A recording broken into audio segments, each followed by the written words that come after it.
na naomba niongee mambo machache. Mheshimiwa Rais, wilaya ya Meatu leo umetoka kutuzindulia kiwanda kikubwa cha kuchakata pamba cha BioSustain hapa katika wilaya ya Meatu. Sasa hiki kitakuwa ni kiwanda cha pili kikubwa katika wilaya hii, kikiungana na kiwanda cha Gaki ambacho kipo njiani kule ambako umeingilia. Kiwanda hiki kitakuwa kina uwezo wa kuchakata zaidi ya tani 350 kwa siku. Kwa hiyo ni kiwanda kikubwa sana. Lakini la pili, Mheshimiwa Rais, wilaya hii ni moja kati ya wilaya kubwa za uzalishaji wa pamba katika nchi yetu. Meatu ni wilaya ya kwanza ama ya pili zimekuwa zikishindana kati ya wilaya hii na wilaya ya Igunga katika uzalishaji mkubwa wa pamba katika nchi yetu. Mheshimiwa Rais, zao letu la pamba ulipoingia madarakani uliamua kuanza mfumo wa ruzuku, na mwaka huu Mheshimiwa Rais tumetoa ruzuku katika wilaya hii ya Meatu. Tumetoa mbegu zaidi ya tani 2434 zenye thamani ya bilioni 3.6. Tumetoa viwadudu zaidi ya lita 800 zenye thamani ya bilioni 4.8. Tumetoa vinyunyuzi zaidi ya eka paki 814 zenye thamani ya milioni 960.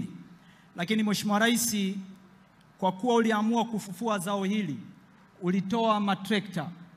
Napenda kukutaarifu kwamba kati ya matrekta 200 ya serikali yaliyotolewa katika mkoa wa Simiyu, matrekta 60 yako wilaya ya Meatu, hapa Meatu.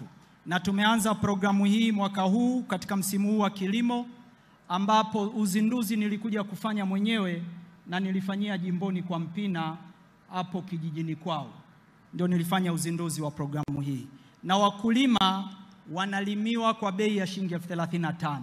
Umenipa maelekezo juzi Simiyu, tuongeze matrekta mengine.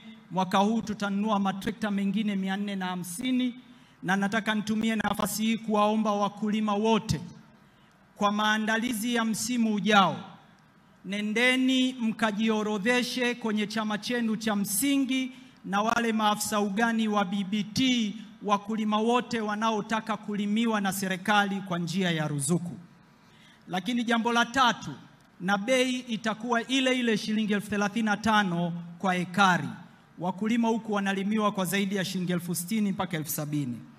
Lakini mwaka huu Mheshimiwa Rais umenipa idhini ya kuwaletea wakulima wa pamba mbolea maalum ambayo tutaanza kuigawa mwezi wa 10 kwa ajili ya kutumika kwenye zao la pamba, na mbolea hii itagaiwa bure kwa wakulima wa pamba. Kwa hiyo mkulima wa pamba mwaka huu atapata mbegu bure, atapata kiwatilifu bure, atapata huduma ya trekta kwa bei ya ruzuku, na atapata mbolea kwa ajili ya zao la pamba.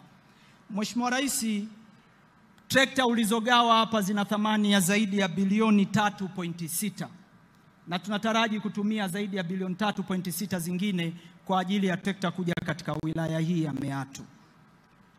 Jambo jingine Mheshimiwa Rais ambalo nitaka nilitolee maelezo na nataka niliongee ili polepole wakulima wote wa pamba na wanasiasa wenzangu wanielewe katika hili. Mheshimiwa Rais, toka historia ya nchi hii, mkulima wa Simiyu alikuwa anapata kilo 200 na kilo 300. Wanasiasa wa mkoa wa Simiyu wameitumia pamba kama siasa na sio zao la kiuchumi la kuwatoa watu katika umaskini. Kwanza, hakuna mtu yoyote anayeweza kutathmini bei ya pamba isipokuwa serikali.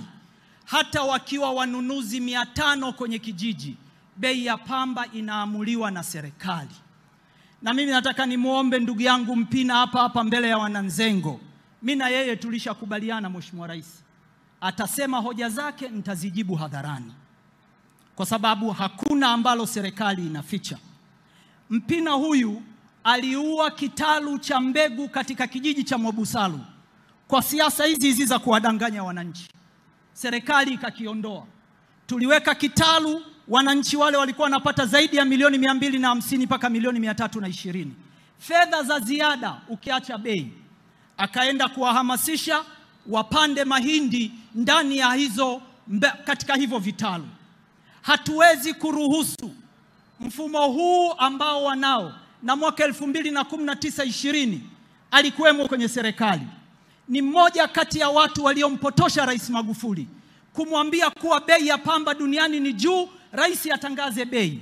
Matokeo yake pamba ikafa, hawa wananchi pamba zikanunuliwa 500, ikawa matatizo matupu.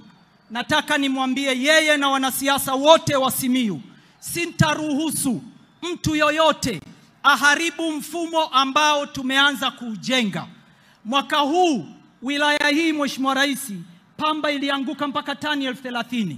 Tunataraji kuvuna tani 60,000. Na niwaambie wakulima, endeleeni kukusanya pamba, bei anayeamua serikali, na tunapanga sisi bei, sio mtu yoyote. Tulianza na 1150, leo tuko 1200.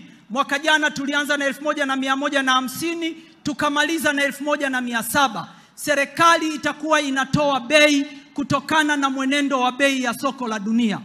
Mfumo wa contract farming ndio mfumo sahihi wa kuondoa tatizo la pamba. Nyinyi wakulima hamwezi kutetewa na mtu mwingine isipokuwa serikali iliyoko madarakani.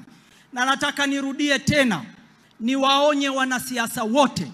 Mheshimiwa Rais, ninajua wapo watu waliwafata wasaidizi wako wakiwaambia eti serikali itoe ruzuku ya bei. Serikali haitorudia makosa iliyoyafanya mwaka 2019-20. Makosa haya ya namna hii anayoyafanya Mpina ndio yaliua korosho kwenye nchi hii, yaliua tumbaku kwenye nchi hii, yaliua pamba kwenye nchi hii. Hatuwezi kuruhusu kama taifa kuja kuruhusu kuumiza mazao katika nchi yetu. Niwaombe wakulima, aminini mfumo unaojengwa na serikali, tutaendelea kusimamia, na mfumo huu wa BBT ndio mfumo sahihi. Mheshimiwa Rais, nakushukuru sana. Nimesema niyaseme haya, kuwe na uwazi na ukweli. Asante sana.